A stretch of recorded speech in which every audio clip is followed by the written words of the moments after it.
जब आज की मीटिंग के बारे में आपको नोटिस गया होगा तो आपको एक थोड़ा सा आश्चर्य भी हुआ होगा, क्योंकि सरहद पे जब फौज लड़ रही होती है और उसे यह संदेश मिलता है कि आपको हेडक्वार्टर आना है, तो आपके मन में बहुत तरह तरह की भावनाएं उठी होंगी। अभी 3 अप्रैल की बात है, 3 बजे मुख्य निर्वाचन आयुक्त श्री राजीव कुमार एवं अन्य निर्वाचन आयुक्त की बैठक हुई थी, जिसकी चर्चा राव साहब ने की, अनुराग साहब ने की, डीजीपी सर ने किया। Entire might of the Indian government was there, and that is how I didn't describe. Chief Election Commissioner himself described. और उस कॉन्फ्रेंस की जो शुरुआत हुई बहुत अच्छे तरीके से नहीं हुई।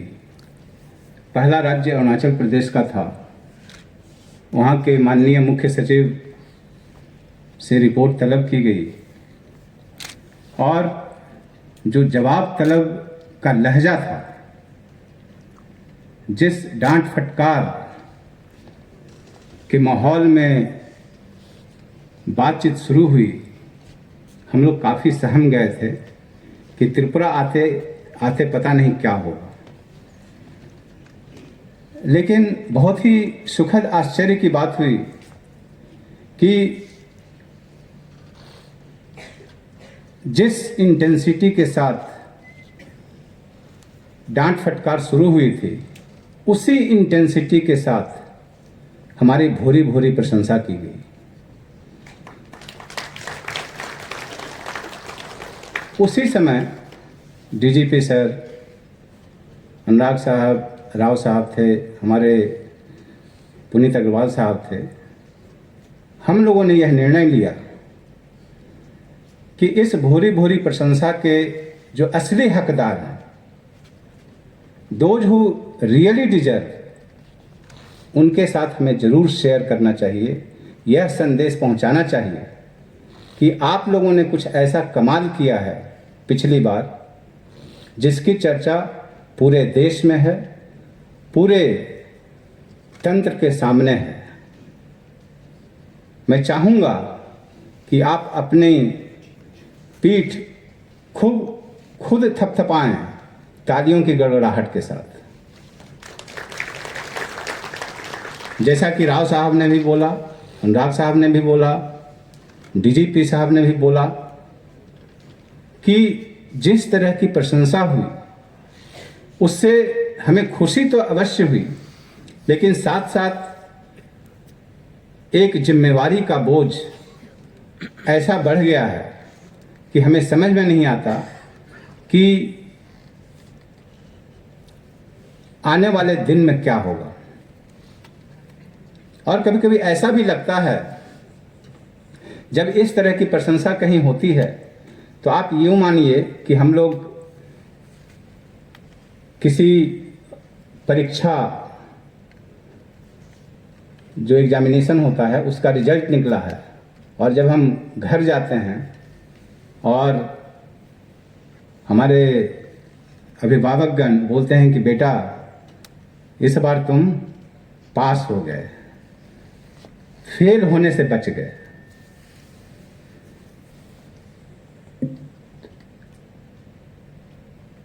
हम लोगों की जो गणना होती है, त्रिपुरा राज्य की गणना होती है, वो हिंसा से ही क्यों होती है, हिंसात्मक राज्यों में ही क्यों होती है। हमने पिछले वर्ष असेंबली इलेक्शन के समय एक इतिहास रचा है। तो ये इतिहास नहीं है कि हमने इतना विकास कर लिया, ये इतिहास नहीं है कि हम लोगों की कोई उपलब्धि विकास के मापदंडों में बहुत आगे हो गई हो। हम लोग सभी एक रिस्पॉन्सिबल पोजीशंस में बैठे हुए हैं।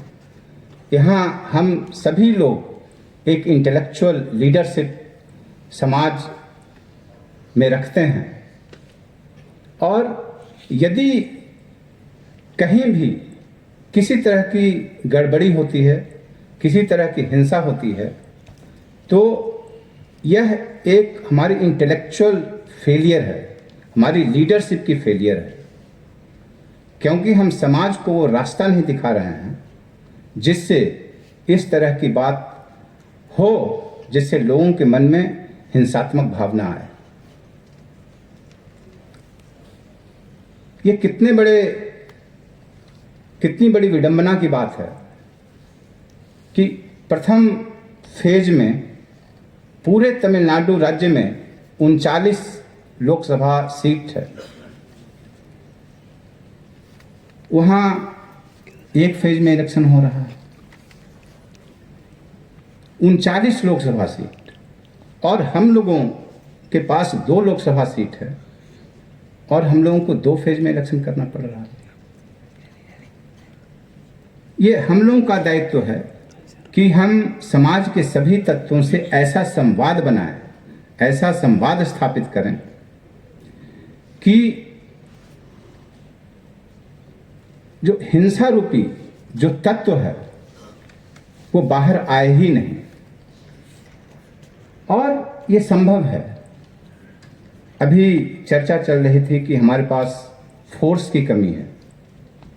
निश्चित रूप से मैं तो ये कहूँगा कि लोकतंत्र का असली पर्व तब मनाया जाएगा जब फोर्स की जरूरत ही नहीं पड़े। आपके पास सभी तरह के लोग आते होंगे, समाज के हर तबके के लोग आते होंगे, टीचर्स होंगे, प्रोफेसर्स होंगे, डॉक्टर्स होंगे, इंजीनियर्स होंगे, दुकानदार होंगे, व्यवसायी होंगे। उन लोगों से बात कीजिए। आप जब भी उनसे मिलें यह बात करें कि इस बार हमारे सब डिवीज़न में, हमारे ब्लॉक में, हमारे जिला में कोई भी हिंसा की घटना नहीं होगी। सामाजिक तौर पर, सांस्कृतिक तौर पर, मानसिक तौर पे उनसे यह वादा लीजिए कि इस बार हमारे गांव से, हमारे ब्लॉक से, हमारे पंचायत से हिंसा की कोई शिकायत नहीं आएगी। यह सबसे पहला संवाद स्थापित करना है। इसीलिए मैंने मुख्य निर्वाचन पदाधिकारी साहब को आग्रह किया था कि बीडीओ साहब लोगों को भी यहाँ जरूर बुलाया जाए। हमारी समस्या सिर्फ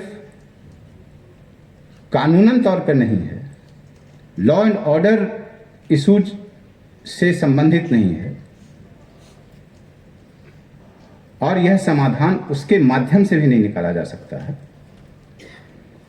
यह हम एक दूसरे को विश्वास में लाएं, एक संवाद स्थापित हो, और यह संभव है। जितने भी अभी कम दिन बचे हैं उसमें मेरा यह आग्रह होगा कि आप यह संवाद जरूर स्थापित करें। और ये मानव सभ्यता का इतिहास रहा है कि आप कुछ भी कर लें, कुछ ऐसे तत्व जरूर रहेंगे जो कुछ न कुछ गड़बड़ी करने पर आमदा होंगे। और जैसा कि आपने डीजीपी साहब को सुना, डीजीपी इंटेलिजेंस साहब को सुना, आपने सभी लोगों को सुना कि हमें उसका डट कर मुकाबला करना है। अभी इंजीनियस वेज की बात चल रही थी।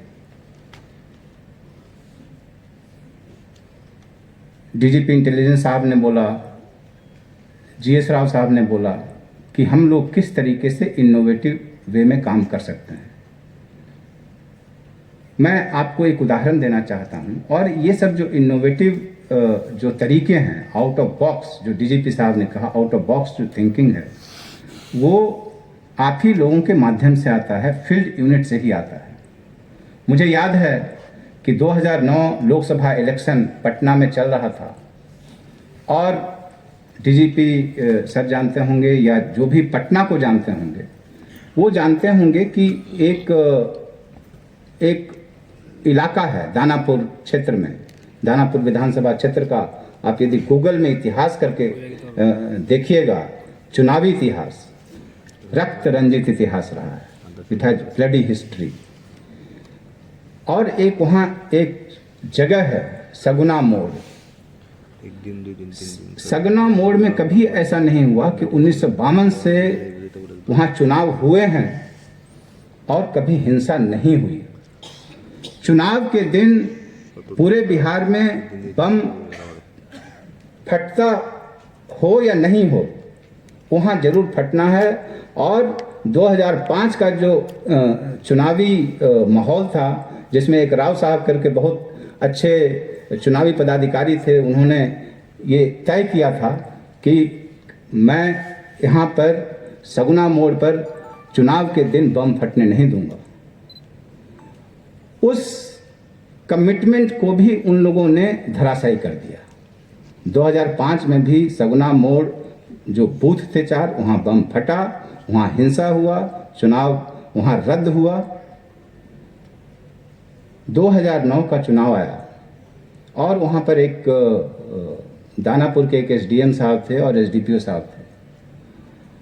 तो मैं तो जिला पदाधिकारी था, मैं ओवरऑल देखता था और मुझे बहुत आश्चर्य हुआ कि 2 दिन पहले उन दोनों ने बोला कि सर इस बार वहाँ पे कोई भी हिंसा नहीं होगी। मैंने कहा ठीक है, अच्छी बात है, इसमें तो आप काम करेंगे, मेरा नाम होगा। उन्होंने सिर्फ बोला कि हमें कुछ नहीं, मुझे 20 हूटर सहित गाड़ी दीजिए, जीप दीजिए। मैंने कहा ठीक है, इसमें कौन सी बड़ी बात है, हमने दे दिया। चुनाव के दिन या चुनाव से पहले वहाँ कोई बम नहीं फटा। जब ईवीएम्स स्ट्रांग रूम में रखे जा चुके थे, तब मैंने उन दोनों को बुलाया कि क्या तुमने ऐसा किया कि वहाँ ऐसी घटना नहीं हुई। उन्होंने बोला कुछ नहीं सर, हमने कुछ नहीं किया, वहाँ 3-4 घनी बस्ती है।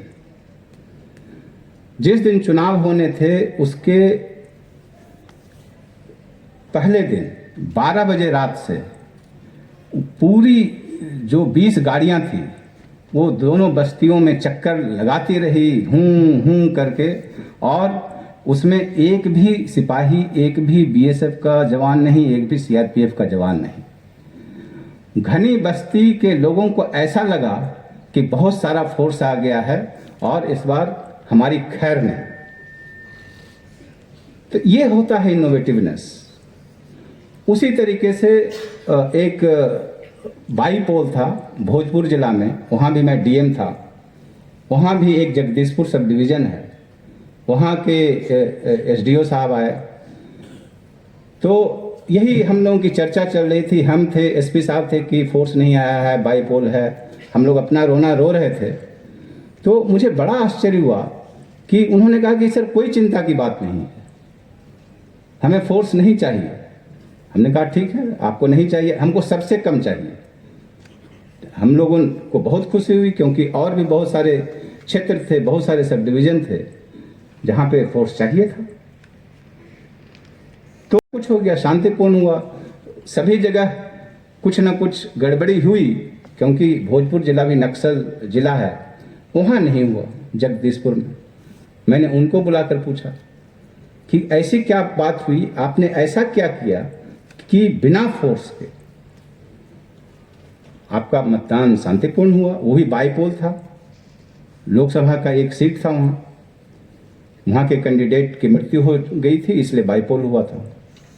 उन्होंने कहा कुछ नहीं सर, हम लोगों ने किया कि जितने भी हमारे होमगार्ड जो थोड़े जवान थे उनको हमने काला ड्रेस पहना करके, काला जो ये होता है, और हमने सब जगह एक अखबार के जो छोटे मोटे स्ट्रिंगर्स होते हैं हमने लिखवा दिया कि इस बार के इलेक्शन में जगदीशपुर में ब्लैक कैट कमांडो की उपस्थिति रहेगी। ये प्रभाव होता है, यही है आउट ऑफ बॉक्स थिंकिंग। और ये थिंकिंग मेरी नहीं, ऊपर की नहीं, क्योंकि जो लोकल समस्याएं हैं, लोकल इश्यूज हैं उनको आप अच्छी तरह जानते हैं, उनका समाधान आप करते हैं। अभी 2-3 दिन पहले अभी एक बैठक हुई थी वीवीआईपी की प्रपोज्ड विजिट से रिलेटेड। उसमें बीएसएफ के डीआईजी साहब आए थे, पीयूष जी कहीं गए हुए थे। तो अभी जैसा इन्होंने कहा कि इनकी जितनी भी बॉर्डर पोस्ट्स हैं डिप्लीट हो चुकी हैं, फोर्सेज का अभाव है क्योंकि सारी फोर्सेज जो है इलेक्शन में कमिट हो चुकी है। तो मैंने उनसे पूछा, इसी तरह की बात उन्होंने भी वहाँ की, तो आप कैसे ये करते हैं? तो उन्होंने कहा कि नहीं, कुछ नहीं, हम घूमते रहते हैं, गाड़ी जाती रहती है, लोगों को लगता है कि बीएसएफ का कुछ ज़्यादा ही फोर्स आ गया। अभी सिद्धार्थ ने एक प्रेजेंटेशन दिया, बहुत खुशी हुई कि आप लोग इस तरह के इनोवेटिव सॉल्यूशंस निकाल रहे हैं। और मुझे पूरा विश्वास है कि यदि पिछली बार शांतिपूर्ण मतदान हुआ, हिंसा रहित मतदान हुआ, तो इसमें अपने अपने तरीके से आप सभी लोगों ने कुछ ऐसा आउट ऑफ बॉक्स किया होगा जिसके कारण हम लोगों का नाम होता है, हम लोगों को प्रशंसा मिलती है। काम आप करते हैं, प्रशंसा हमें मिलती है, हमें खुशी होती है, हमारे हृदय से आप लोगों के लिए आशीर्वाद निकलता है और आप लोगों के लिए हमेशा शुभकामना निकलती है। और मुझे पूरा विश्वास है कि इस बार भी जो आपने मापदंड स्थापित किया है उस मापदंड पे खरे उतरेंगे और हमें खरे उतरना भी चाहिए। जहां एक लोकसभा कंस्टिट्यूएंसी पे एवरेज 4-4 डीएम और 4-4 एसपी हों, क्या मजाल है कि वहां हिंसा रहित चुनाव नहीं हो? आप पश्चिम बंगाल में देखिए, वहां 28 जिले हैं, लोकसभा सीट्स कितनी हैं? 42 सीटें हैं। एक लोकसभा क्षेत्र पर एक से भी कम डीएम और एसपी हैं। आप उत्तर प्रदेश को लीजिए, वहां 80 लोकसभा सीट्स हैं, कितने डीएम और एसपी हैं? 75 डीएम 75 एसपी। यदि पॉपुलेशन के आधार पे ये करें तो पर डीएम पर एसपी कितना पॉपुलेशन होगा? अभी फर्स्ट फेज में तमिलनाडु में 39 सीटें हैं यदि मैं गलत नहीं हूं, और वहां कितने डीएम एसपी हैं? 37 या 38 हैं, माने एक से भी कम है। और जब फोर्स की बात चलती है तो हमेशा मुझे याद आता है वह डाक बंगला चौराहा पटना का। वो ऐसा चौराहा है, सबसे व्यस्त चौराहा पटना का है। पटना में बार बार इसलिए बोलता हूँ क्योंकि पटना में मैं जिलाधिकारी था और मैं त्रिपुरा से गया था, तो मैं सोचता था कि ये जो एक जिला में 3-3 लोकसभा कंस्टिट्यूएंसी है, सभी तरह की समस्याएं हैं, कम्युनल है, कास्टिस्ट है, नक्सल है, इंटेंस अर्बन है, इंटेंस रूरल है, दियारा है, जो समस्या कह लीजिए वहाँ पे मौजूद है। कैसे ये लोग मैनेज करते हैं? That is what I always used to think. चौराहा, वह उस चौराहे से कुछ नहीं तो 50,000 75,000 गाड़ियां 24 घंटे में जरूर ये होती थी। वहां पे सिर्फ एक कांस्टेबल, क्या मजाल है कि उसने हाथ ऐसे कर दिया और एक गाड़ी निकल जाए। कोई लाठी नहीं, कोई पैना नहीं, कोई बंदूक नहीं, कोई रिवॉल्वर नहीं। और चूंकि मैं भी यहाँ से जब मैं बिहार गया था, मैं यहाँ जिलाधिकारी था अगरतला में, जैसे अभी विशाल जी हैं, तो जो नॉर्थ गेट है वहाँ कम से कम 8-9 लोग रहते थे ट्रैफिक पुलिस के, तो भी कोई ना कोई निकल ही जाता था।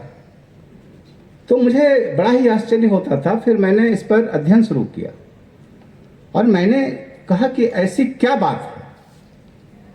तो एक जो बिहार में जो अधिकारीगण थे उनसे जब मैं चर्चा किया तो बोले कि एक टर्म है इकबाल,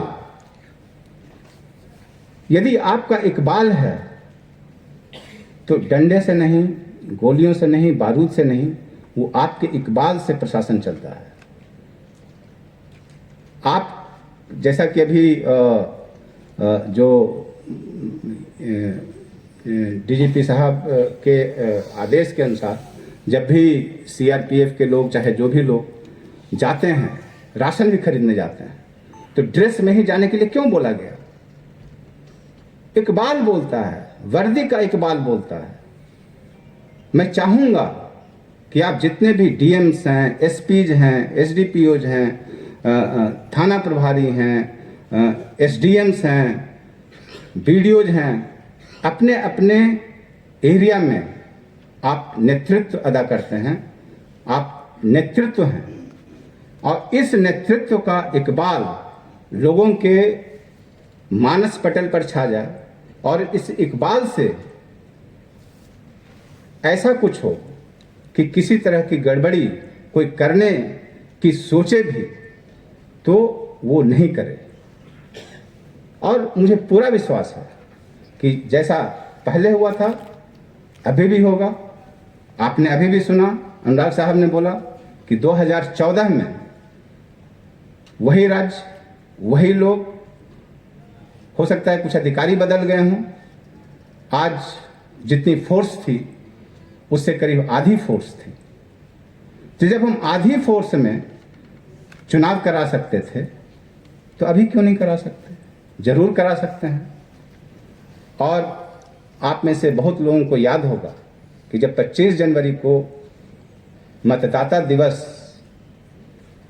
कार्यक्रम का आयोजन किया गया था रविंद्र भवन में, तब मैंने आप लोगों से आग्रह किया था कि जब हम मॉडल बूथ बनाते हैं, आजकल इलेक्शन कमीशन ने मॉडल बूथ बनाने की परंपरा पर जोर दिया, तब वहाँ हम कलरफुल बैलून से सजाते हैं, अच्छे अच्छे इश्तिहार रखते हैं। आप सभी जो पॉलिटिकल पार्टीज हैं, जितने भी कैंडिडेट्स हैं, उनका बार बार मीटिंग कीजिए। आप उनसे यह वादा लीजिए कि आपके क्षेत्र में कितने ऐसे बूथ हैं जिसमें किसी पुलिस फोर्स की जरूरत नहीं है। और मुझे पूरा विश्वास है कि कम से कम हर विधानसभा क्षेत्र में 4, 5, 6 पोलिंग बूथ ऐसे होंगे जहां वो खुद बोलेंगे कि सर इसमें हमें कोई दिक्कत नहीं है, सब कुछ शांतिमय हो जाएगा, कोई पुलिस फोर्स नहीं चाहिए। मैं यह नहीं कह रहा हूं कि वहां पुलिस फोर्स दीजिए नहीं, वो तो जो एक अभी आपने जो बेंचमार्क है, जो स्टैंडर्ड स्थापित किए गए हैं मुख्य निर्वाचन पदाधिकारी के द्वारा कि हर लोकेशन पे सीएपीएफ होना है, वो रहे, लेकिन आप उन लोगों से लीजिए। और इस बात की चर्चा मैंने मुख्य निर्वाचन आयुक्त श्री राजीव कुमार जी से भी की है, और उन्होंने कहा कि जिस जिला में इस तरह का वादा, सिर्फ वादा सबसे ज़्यादा आएगा, मैं उस जिला को पुरस्कृत करूंगा। तो ये आपके लिए एक चैलेंज है। इसको मैं चैलेंज के रूप में नहीं लेता हूं, यह एक तरह का उनका एक एक्सपेक्टेशन है कि ऐसा भी हो सकता है त्रिपुरा में। और बंधुओं, मैं आपको बताना चाहता हूं कि मैं बिहार का जिक्र इसलिए बार बार कर रहा हूं क्योंकि बिहार में मैंने काम किया और यहां भी काम किया। करीब 91 से लेकर के अभी तक वहां भी कोई सांप्रदायिक दंगे नहीं हुए। छोटी मोटी घटनाएं हो सकती हैं, और जानते हैं सबसे बड़ा कारण क्या रहा है? वन लाइन डायरेक्टिव कि जिस जिला में इस तरह की घटना घटी वहां के डीएम एसपी सस्पेंड हो जाएंगे। निश्चित रूप से इस तरह के ऑर्डर की यहां जरूरत नहीं है।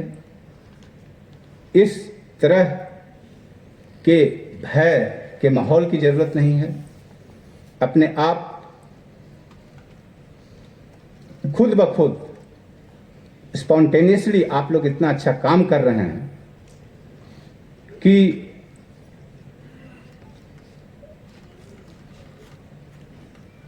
इस तरह का ऑर्डर देने पे, इस तरह का हुक्मनामा जारी करने पे अपने आप को एक शर्मिंदगी महसूस होगी हम लोगों को।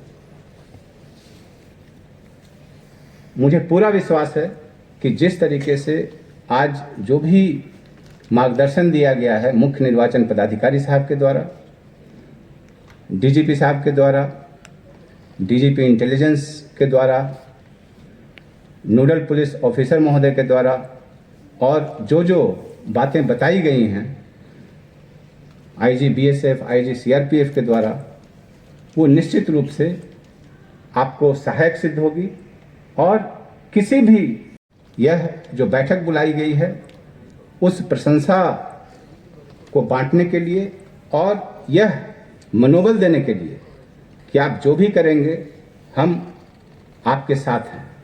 और जैसा कि अभी वीडियो फिल्म में दिखाया गया कि लोकतंत्र के भाग्य विधाता हैं, और यहाँ आप सभी जो लोग बैठे हुए हैं आप ही लोकतंत्र के भाग्य विधाता हैं।